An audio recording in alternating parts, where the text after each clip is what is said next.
noite, irmãos. Tentei modificar um pouco o processo da noite, tentando fazer uma pregação como se estivesse no púlpito, tentando fazer um momento diferente. Existe uma dificuldade muito grande em se falar sem um auditório, sem um público, sem ter a visão do rosto das pessoas às quais estou habituado. Então, senti muita dificuldade na parte da manhã. Tentei, então, fazer algumas alterações, mas nós não temos um estúdio aqui. Então, vamos iniciar com uma oração, pedindo a Deus que esteja abençoando este tempo, abençoando o nosso momento de culto, que a palavra de Deus possa falar aos nossos corações. Senhor nosso Deus e Pai, Senhor, nós agradecemos esses instantes aqui, te agradecemos a tua igreja que mesmo enclausurada, ó Pai, nos seus lares, se reúne à volta da tua palavra para ouvir palavras de consolo, palavras, ó Pai, que nos permitam entender melhor os acontecimentos dos últimos dias. Sabemos da perplexidade, dos problemas que nos afetam, sabemos dos perigos que corremos e da possível tristeza de perdermos entes queridos, ó Pai. Mas esteja confortando os nossos corações nesta noite, que esta palavra possa falar-nos ao coração e que nós encontremos aos pés de Cristo o melhor lugar do mundo. Gostaria que a igreja reunida pela internet abrisse suas Bíblias no Salmo 46. Salmo 46. Salmo de número 46. Deus é o nosso refúgio, socorro bem presente nas tribulações. Portanto, não temeremos, ainda que a terra se transtorne e os montes se abalem no seio dos mares. Ainda que as águas tumultuem e espumejem, e na sua fúria os montes se estremeçam, há um rio cujas correntes alegram a cidade de Deus, o santuário das moradas do Altíssimo. Deus a ajudará desde a antemanhã. Bramam nações, reinos se abalam, e ele faz ouvir a sua voz e a terra se dissolve. O Senhor dos Exércitos está conosco, o Deus de Jacó é o nosso refúgio. Vinde, contemplai as obras do Senhor, que assolações efetuou na terra. Ele põe termo à guerra até os confins do mundo. Quebra o arco e despedaça a lança. Queima os carros no fogo. Aquietai-vos e sabei que eu sou Deus. Sou exaltado entre as nações, sou exaltado na terra. O Senhor dos Exércitos está conosco, o Deus de Jacó é o nosso refúgio. Destaco o versículo 10, aquietai-vos e sabei que eu sou Deus. Daquilo que a gente acaba encontrando e vendo aqui é que o mundo está perplexo com o que está acontecendo. As dificuldades, elas são muito grandes. Nós temos muitos problemas a enfrentar, estamos passando por uma situação, por uma dificuldade muito grande, estamos perplexos e, como o salmista diz, só podemos olhar para Deus que é nosso refúgio. E o que Deus diz aos nossos corações: aquietai-vos e sabei que Ele é Deus. Ele é quem criou os céus, Ele é quem criou a terra. Nós temos que manter um pouco de serenidade nesses momentos e depositar toda a nossa confiança no nosso Deus. Oremos novamente. Senhor nosso Deus, pedimos que Tu aquietes, console, conforte os nossos corações. Às vezes vemos notícias que só trazem pavor e desespero. Acabamos perdendo, ó Pai, a perspectiva da vida cristã, a perspectiva do seu cuidado, a perspectiva da sua soberania sobre todos os acontecimentos da terra. Pedimos ao Pai que estejas abençoando o teu povo e abençoando o mundo, que eles possam enxergar a fragilidade e a necessidade que têm de Deus nas suas vidas. Cuida de nós, cuida do seu povo, nós pedimos isto em nome e por amor de Jesus. Diante de um quadro catastrófico que o mundo se encontra, muitas pessoas têm se perguntado, será que é o final de todas as coisas? Cristo está voltando? Sermões apocalípticos acabam acontecendo? Existe a expectativa de que o mundo vai acabar. Sei que nós nunca enfrentamos isso, pelo menos eu desconheço na minha história de vida, alguma coisa que causa tanta perplexidade nas nossas mentes e nos deixa intranquilos.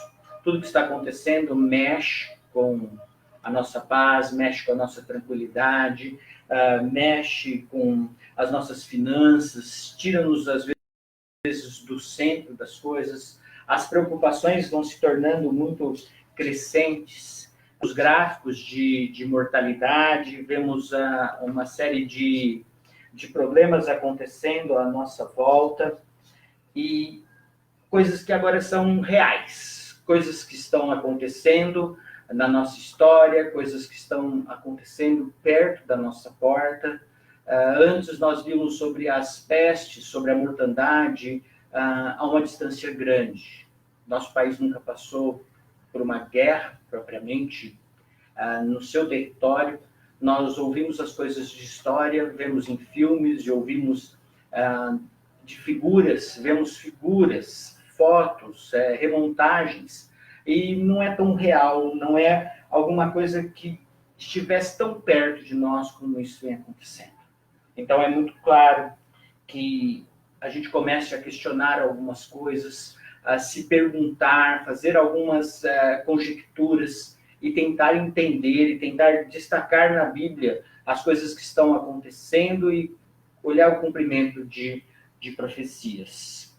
Alguns começam até mesmo a questionar Deus.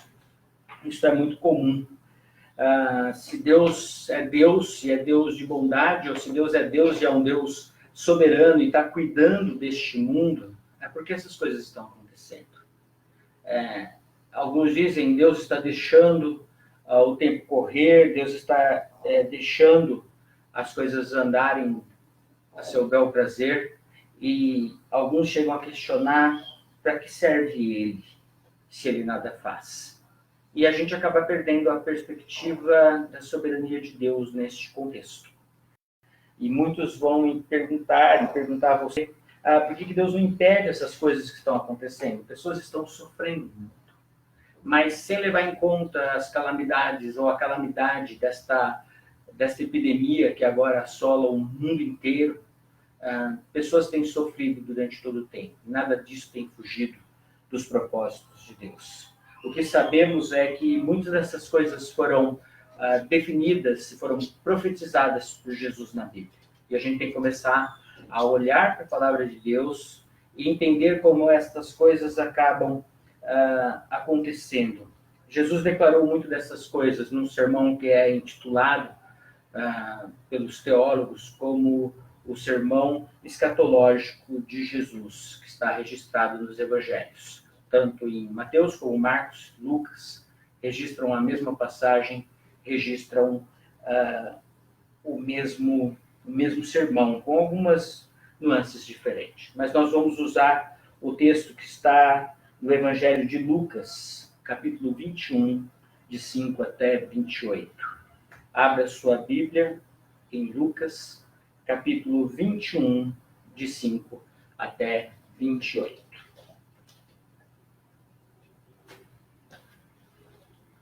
Lucas, capítulo 21, do versículo 5 até o versículo 28. Perguntaram-lhe: Mestre, quando sucederá isto? E qual sinal haverá de quando essas coisas estiverem para se cumprir? Respondeu ele: Vede que não sejais enganados, porque muitos virão em meu nome dizendo: Sou eu, e também chegou a hora. Não os sigais. Quando ouvirdes falar de guerras e revoluções, não vos assusteis, pois é necessário que primeiro aconteçam essas coisas, mas o fim não será logo. Então lhes disse: levantar-se-á nação contra nação e reino contra reino. Haverá grandes terremotos, epidemias e fome, e em vários lugares, coisas espantosas e também grandes sinais no céu. Antes, porém, de todas essas coisas, lançarão mão de vós e vos perseguirão, entregando-vos às sinagogas e aos cárceres, levando-vos à presença de reis e governadores por causa do meu nome. E isto vos acontecerá para que deis testemunho. Assentai, pois, em vossos corações de não vos preocupardes com o que haveis de responder, porque eu vos darei boca e sabedoria a que não poderão resistir, nem contradizer todos quantos se vos opuserem. E sereis entregues até por vossos pais, irmãos, parentes e amigos, e matarão alguns dentre vós. De todos sereis odiados por causa do meu nome. Contudo, não se perderá um só fio de cabelo de toda a vossa cabeça, e a vossa perseverança que ganhareis as vossas almas.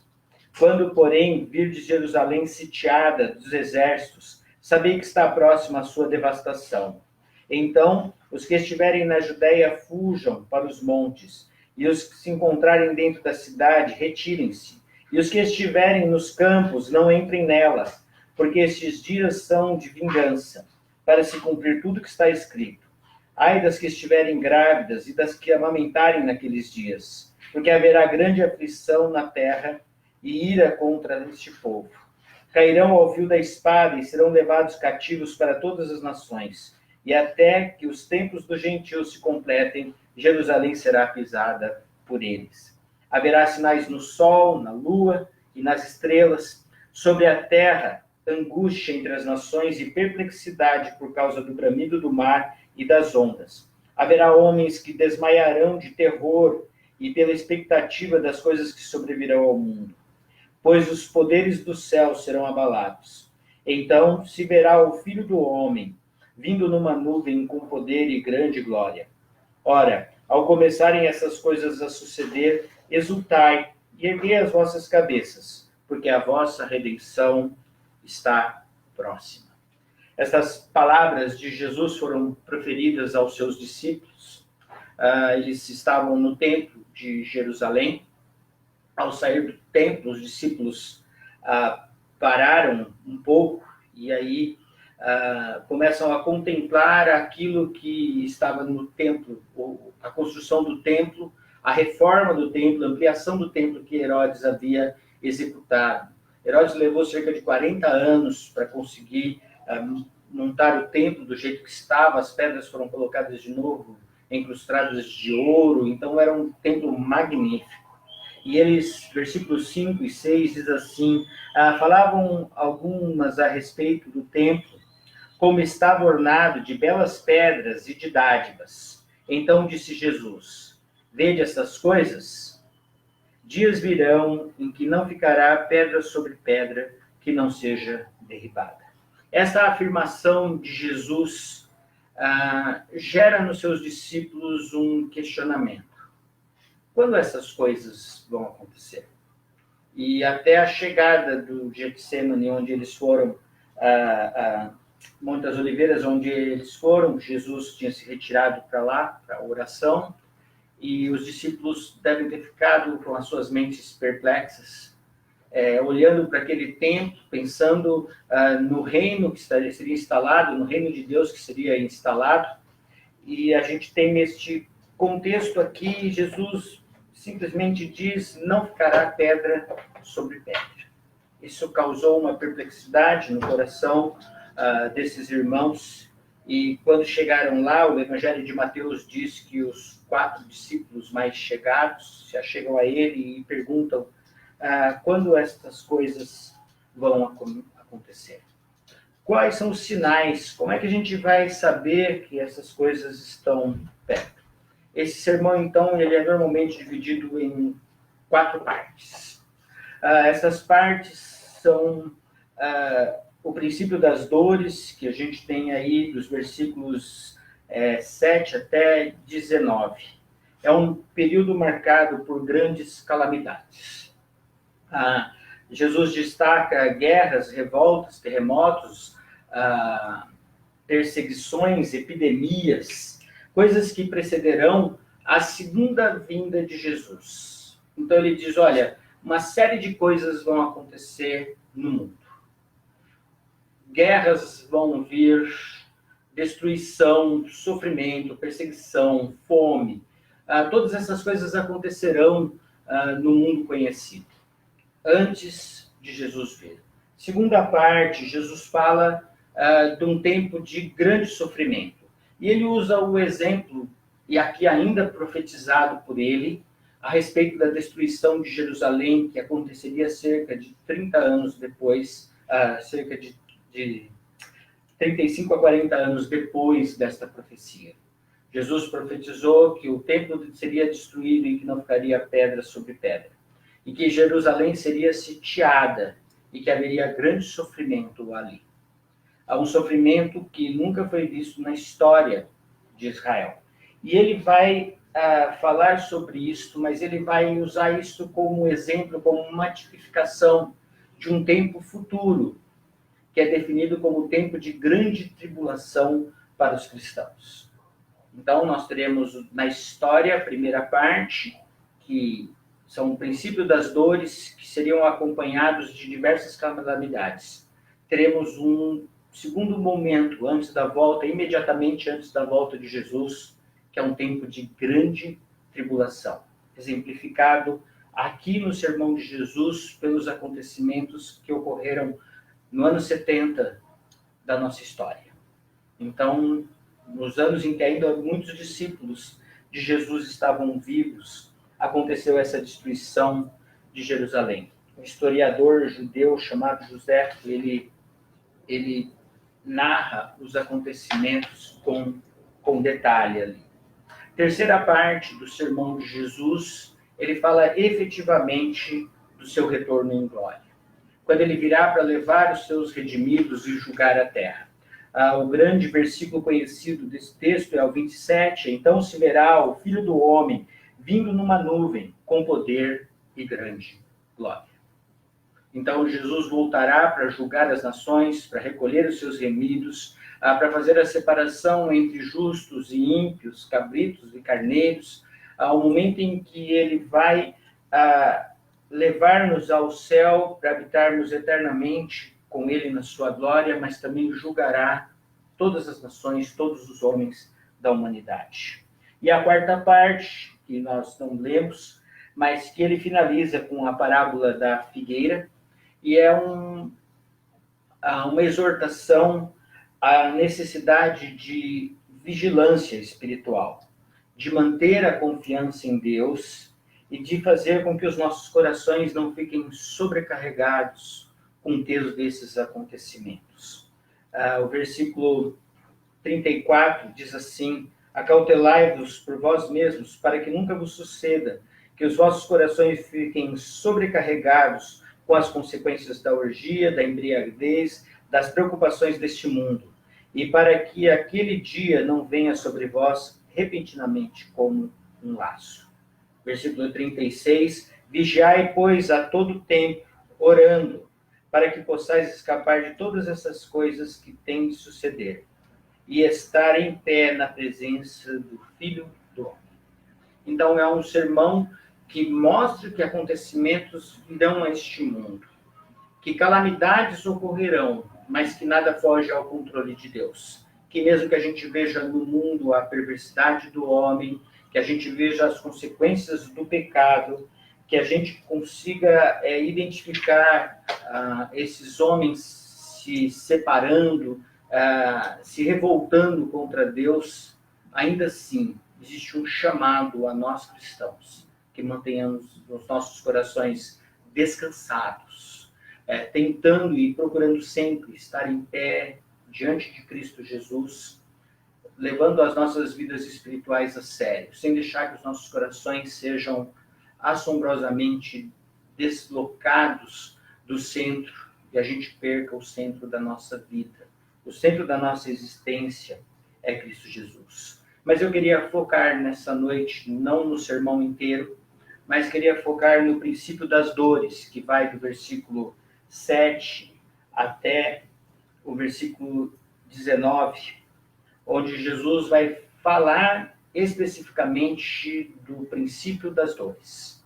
Este tempo, este período, princípio das dores, ele tem início na humilhação de Jesus. Quando a gente fala em humilhação de Jesus, normalmente a gente pensa nos momentos anteriores da cruz, da crucificação, que foi uma grande humilhação que Jesus passa, quando ele foi zombado por aqueles guardas, torturado e teve que levar a sua própria cruz até o madeiro. Este é um aspecto da humilhação de Cristo Jesus. Mas a humilhação de Cristo Jesus começa quando ele deixa a glória nos céus e vem à terra. Só ele deixar a sua deidade e habitar num corpo humano já foi grande humilhação.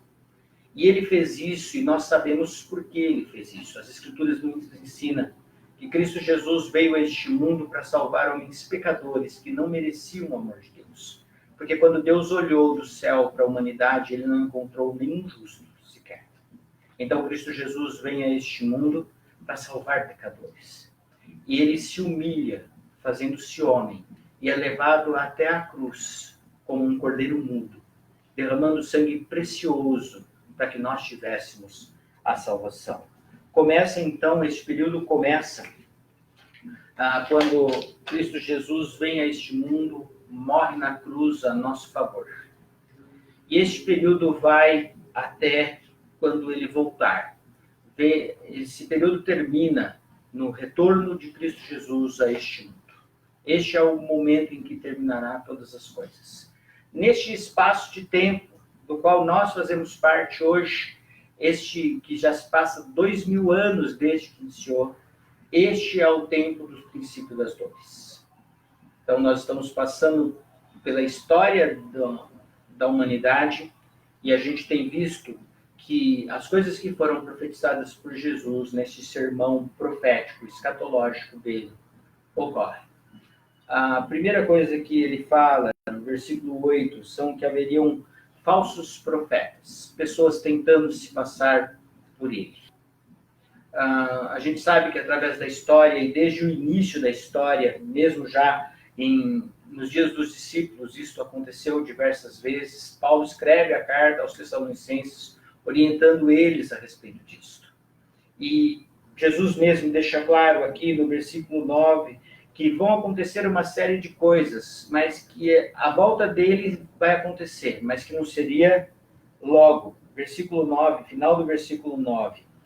Pois é necessário que primeiro aconteçam essas coisas, mas o fim não será logo. O fim virá, mas o fim não será logo.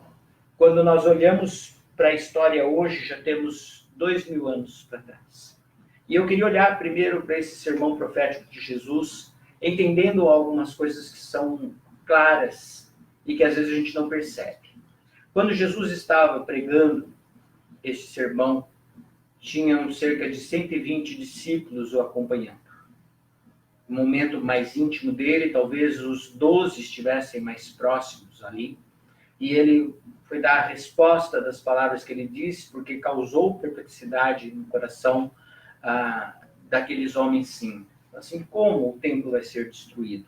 Se o reino de Deus está sendo inaugurado, como o reino está sendo destruído? E a mensagem de Cristo Jesus é de que aquele templo seria destruído, e em outro texto ele diz que seria reconstruído em 3 dias. O templo não são os tijolos, não eram os tijolos do templo de Jerusalém, não são os tijolos dos nossos templos. A igreja de Cristo Jesus, ela está espalhada em todo o mundo, através dos cristãos, dos convertidos a Cristo Jesus. Este é o reino de Deus, este é o templo de Deus, esta é a igreja de Deus, a igreja de Cristo neste mundo.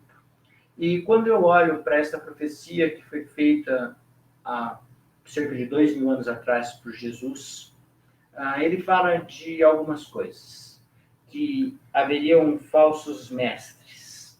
Quando nós olhamos para este pequeno grupo que acompanhava Jesus e olhando para as circunstâncias do momento, Jesus não passava de um rabino, de um mestre, que tinha alguns discípulos à sua volta.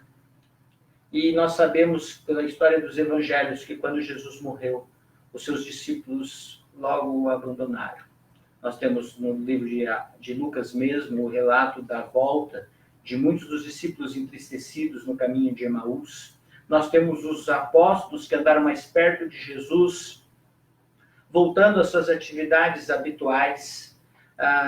Nós olhamos para esses acontecimentos e ficamos pensando, existe aqui uma profecia de que pessoas terão desejo de se tornarem o Cristo ou passarem por ele.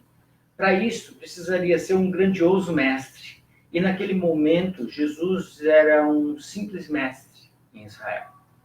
A gente conhece a história do Evangelho, sabe que os prodígios que ele fazia eram grandes prodígios e sinais. Nós temos a noção exata hoje, olhando para trás, de que ele era o Filho de Deus. E que as coisas que ele fazia eram, sim, de fato, uma demonstração da sua divindade. Mas, quando olhamos para a profecia, Jesus tinha plena consciência do que aconteceria com o seu reino, do que seriam os seus discípulos no mundo. E de que pessoas gostariam, sim, de estarem no seu lugar e na sua postura, na sua posição. Então, Jesus sabia já que o seu reino seria grande neste mundo. E naqueles dias ele contava com poucas pessoas. Isso traz a força e a autoridade a esta profecia de Cristo Jesus. Como é que alguém humano, normal, poderia ter noção do que aconteceria com a história da igreja através dos séculos? Porque mais para frente, quando nós formos olhar a perseguição, a gente vai recorrer novamente a este argumento. O segundo aspecto, acontecimento que ele levanta aqui está no versículo 9, estão nos versículos 9 e 10. Quando ouvirdes falardes de guerra e revoluções, não vos assusteis. Nos dias de Jesus, o Império Romano contava com um tempo de paz, chamado de paz romana. Eles haviam conseguido, em todo o Império, gerar uma tranquilidade muito grande. Em todo o Império, eles conseguiram colocar em ordem, aconteciam alguns pequenos levantes, algumas pequenas revoluções, que logo eram abafadas, e o reino contava com paz, houve grande desenvolvimento, todas aquelas estradas romanas, a conquista já havia feito do mundo conhecido, Roma estava em paz. E Jesus disse, haverá guerras. A partir do ano 70, da destruição do templo em Israel, do templo de Jerusalém, a gente começa a perceber na história de Roma, na história da humanidade, que nunca mais guerras, rumores de guerras, revoltas deixaram de acontecer na história da humanidade. Isso é alguma coisa que a gente consegue perceber durante todo o nosso período, durante toda a história, desde Cristo Jesus até agora. Guerras e rumores de guerras. Ele fala também, no versículo a seguir, haverá grandes terremotos. A gente sabe que os registros de terremoto têm crescido muito, tem se registrado muitos terremotos ao redor do mundo. É claro de que, alguns anos para cá, houve tecnologia suficiente para se registrar todos os terremotos. Mas, desde o ano 79, quando o vulcão Vesúvio ele eclodiu, causou grandes terremotos já ali naquela região, e a gente conhece historicamente Pompeia, que as cinzas acabaram matando todos os habitantes de Pompeia e petrificando esses habitantes. Então, grandes terremotos já começaram a ser sentidos naquela época, e ao longo de toda a história, terremotos são sentidos. O próximo aspecto, epidemias. A gente tem visto epidemias no mundo, peste negra, gripe espanhola, ebola, gripe suína e agora coronavírus. Talvez essa, para nós, tenha sido a mais forte, porque ela realmente chega até nós e ela chega ao mundo inteiro. Então, as proporções desta epidemia é que acaba transtornando os nossos corações. Mas o que Deus fala é para que a gente tenha os nossos corações não sobrecarregados, que a gente confie em Deus, que a gente se aquete diante dele e saiba que ele é Deus. No versículo 11 ainda, fome em vários lugares. A gente tem assistido durante a história da humanidade focos de fome, e esta epidemia agora, em muitos lugares, ela trará muita fome de novo. Mas Jesus diz que esses acontecimentos estão dentro de um período chamado princípio das dores. Então, nós estamos no princípio das dores. Coisas espantosas. O mundo já passou por chacinas, já passou por diversos problemas na história, 2 grandes guerras, já viu a bomba atômica, o poder da bomba atômica, já viu diversos acontecimentos neste mundo. São coisas grandiosas. Nos últimos anos, nós vimos também o tsunami, os tsunamis que ocorreram devastando Haiti, Japão e outros. Nós temos, então, coisas espantosas acontecendo no mundo e nós estamos num tempo chamado princípio das dores. A partir do versículo 12. Antes, porém, de todas essas coisas, lançarão mão de vós e vos perseguirão, entregando-vos às sinagogas e aos cárceres, levando-os à presença de reis e governadores por causa do meu nome. Isto acontecerá para que deis testemunho. Assentai, pois, em vossos corações de não vos preocupardes com o que haveres de responder, porque eu vos darei boca e sabedoria que não poderão resistir, nem contradizer todos quantos se opuserem a vocês. Perseguição àqueles que seguem a Cristo Jesus. Esse era um outro dos aspectos do período das dores. E a gente tem vivido e acompanhado governos se levantando, ideologias, pessoas se levantando discriminadamente, indistintamente contra o cristianismo. O que é que o cristianismo prega? E na carta de Plínio, ao imperador romano, a carta do jovem Plínio, ele destaca isso, de que a acusação que os cristãos faziam era orar, se reunir e adorar a Deus e tentarem ter uma vida singela, ter uma vida simples e seguir os passos de Jesus. Estes eram os apontamentos de quem era o cristão. Hoje nós somos perseguidos porque nós somos a favor da família, a favor de uma sexualidade definida, a favor de orarmos pelos nossos governantes, da obediência. O cristianismo, na verdade, faz uma pregação de coisas que são boas para a sociedade.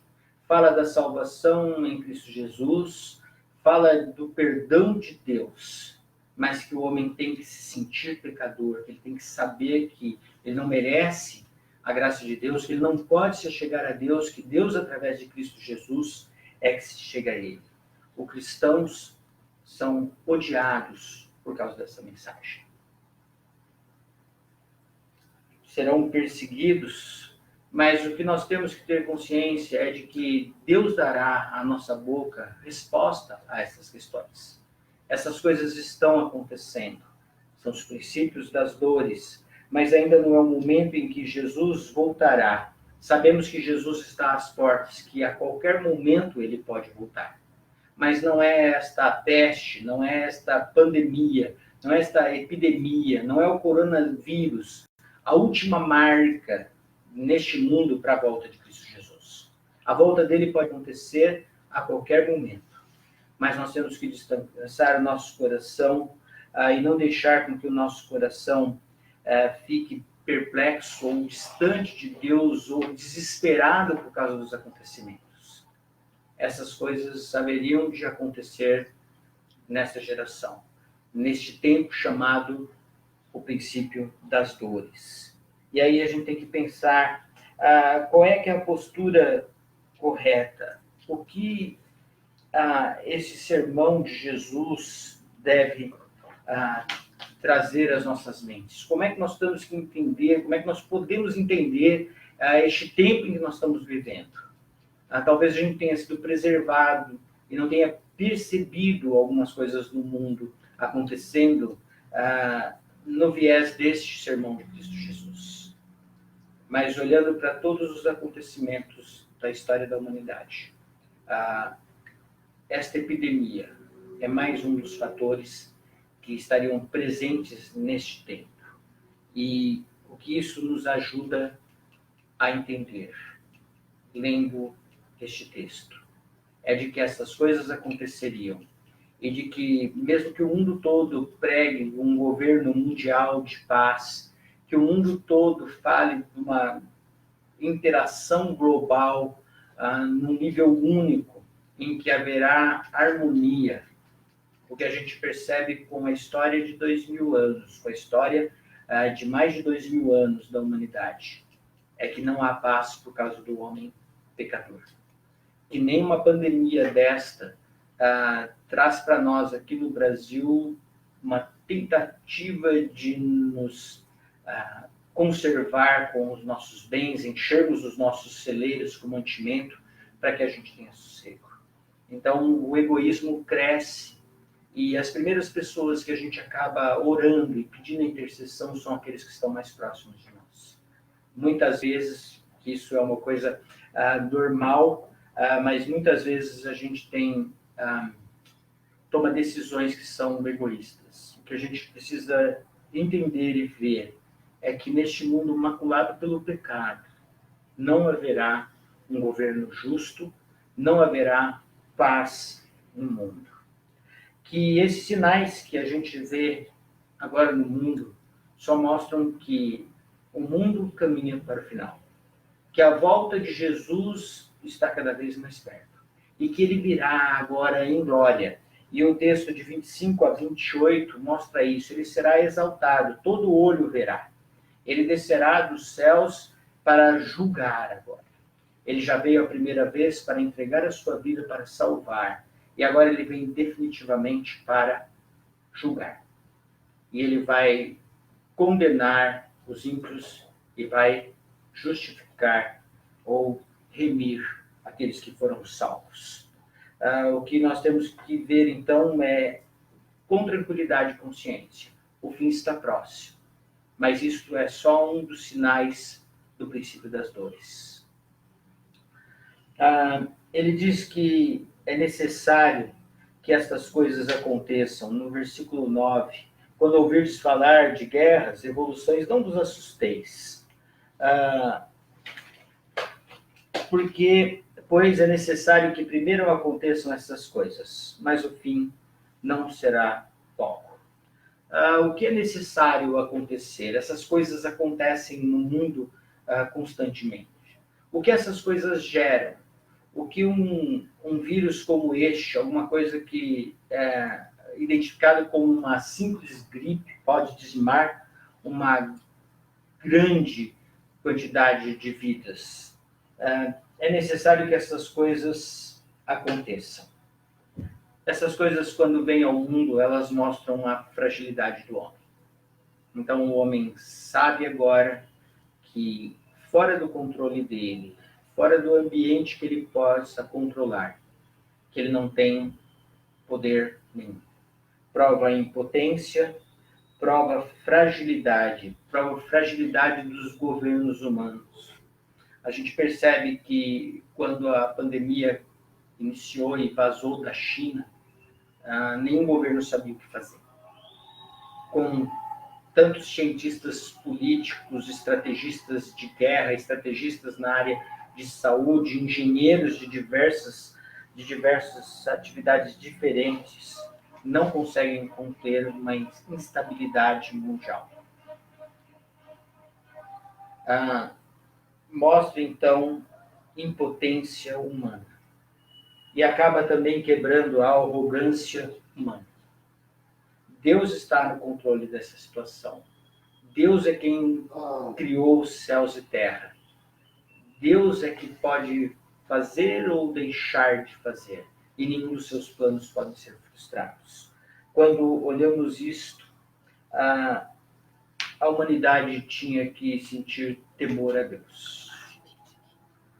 Arrepender-se daquilo que eles têm feito de mal contra Deus, de mal contra o próximo, porque Deus sim usa essas calamidades também para julgar os homens. Usa a guerra, usa as doenças, usa a fome. Todas essas coisas são usadas por Deus. Aqui diz o texto que muitos homens desmaiarão diante destes problemas todos. E a gente vê desespero de muitos, porque o seu coração está confiando nos seus investimentos, no seu emprego, no seu ganho, no seu dinheiro, na sua vida. E Deus está fora deste contexto. Então, é necessário que essas coisas aconteçam, muitas vezes para colocar o homem no seu próprio lugar. Esses sinais também garantem a volta de Jesus.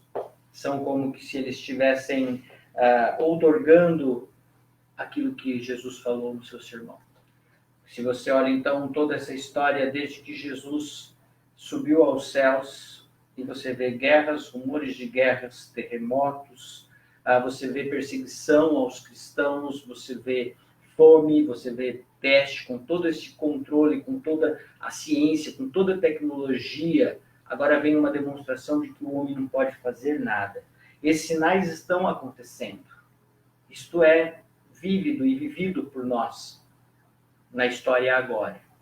Então, logo depois dessas coisas, haverá grande tribulação e a volta de Cristo Jesus. O que esse sermão tem que nos chamar a atenção é de que Cristo Jesus está às portas e voltará. Este momento agora crítico mostra que a natureza está gemendo por causa do pecado. O pecado é uma realidade vivida por todos nós, vivida pela humanidade inteira, mesmo que ela não queira se sentir pecadora. A natureza, até a natureza tem gemido e dado demonstração disso, criando desequilíbrio, criando problemas que não são contidos mais pelo homem. E o que nós devemos fazer frente a este problema? Como é que a gente tem que se portar frente a esse problema? Primeira coisa, não tente julgar Deus pelo que ele faz. Deus nunca erra em nenhuma das suas atitudes, nenhuma das suas decisões. Deus nunca faz nada de errado. Está tudo no seu controle e ele é aquele quem quebra o arco, que queima os carros, que encerra uma guerra no momento em que ele quiser. Deus pode conter, sim, esse vírus, mas Deus tem propósito e lição para a humanidade nisto que está acontecendo. Não é um acontecimento que está fora do controle de Deus, de forma nenhum acontecimento. E quando a gente segue no texto, ele diz que, no versículo 17, de todos sereis odiados por causa do meu nome. Contudo, não se perderá um só fio de cabelo da vossa cabeça. E na vossa perseverança que ganhareis as vossas almas. Confiança em Deus que está no controle da situação. Nenhum fio de cabelo da nossa cabeça cairá. É o cuidado que Deus tem por nós. Não significa que nenhum cristão será atingido por esta doença, porque não seremos eternos nessa terra e de alguma coisa morreremos, de velhice ou de qualquer doença. Mas o que isso nos traz à mente, a perseverança, é a confiança em Deus. Deus está no controle e sabe o que vai acontecer neste mundo.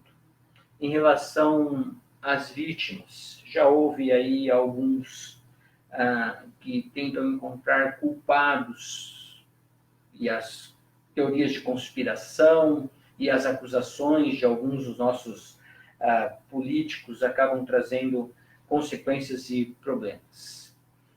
Não sabemos de quem é a culpa e as pessoas que estão infectadas, elas não são culpadas. Elas não fizeram nada para merecer. Uma outra tendência, muitas vezes, do cristão é tentar falar, tá vendo, este mundo perverso, pecador, Deus está pesando a mão. Deus pesa a mão sobre a crueldade, sobre o que a humanidade está fazendo, e ele traz a disciplina para que os homens se arrependam. Nosso papel como cristão é não julgar, mas orar para que Deus tenha misericórdia e para que corações consigam temer a Deus e haja conversões neste momento da história. Reconhecer sempre que Deus é soberano e confiar que todas as coisas cooperam para o bem daqueles que amam a Deus e que andam nos seus caminhos. O que eu gostaria que a igreja tivesse seu coração descansado, tivesse paz no seu coração, mesmo passando por aflições, sabendo que Deus está presente conosco. Que a gente aprenda a usar esse tempo de reclusão para aprender a adorar a Deus em família, para conseguir fazer com que a nossa vida espiritual seja mais pautada na palavra de Deus, numa vida de oração, numa tentativa de crescermos espiritualmente diante desses problemas.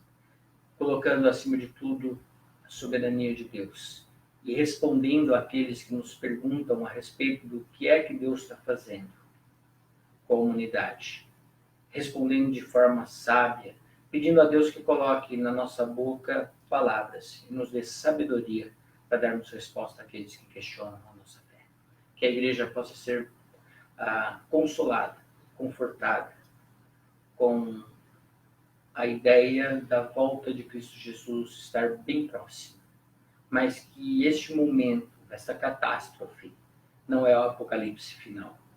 Haverá ainda um tempo de grande tribulação, que talvez essa pandemia, como o coronavírus, seja simplesmente uma gota da taça. Quando Deus derramar as suas taças para vir e julgar a terra, aí serão as dificuldades. Sentiremos, de fato, o julgamento da ira de Deus neste mundo.